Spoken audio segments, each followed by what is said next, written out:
The relationship started at the time of the Reichstag, and the challenge was, how did you scale easy seating for a large public space?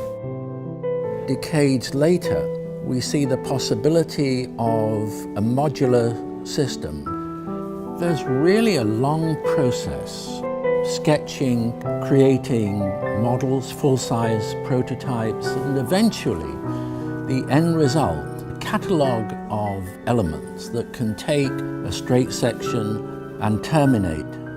Or these individual elements can come together to make a semicircle, a tight circle, a lazy circle.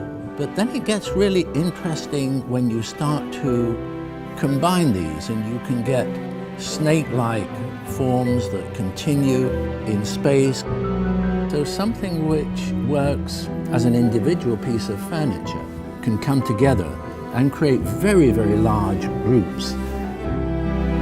Informal, formal, different finishes, colors, textiles, leathers, infinite possibilities. The tables that complement the system, they kind of dock alongside the seating, but they're contoured in such a way that they can kiss each other and they don't abrase the other.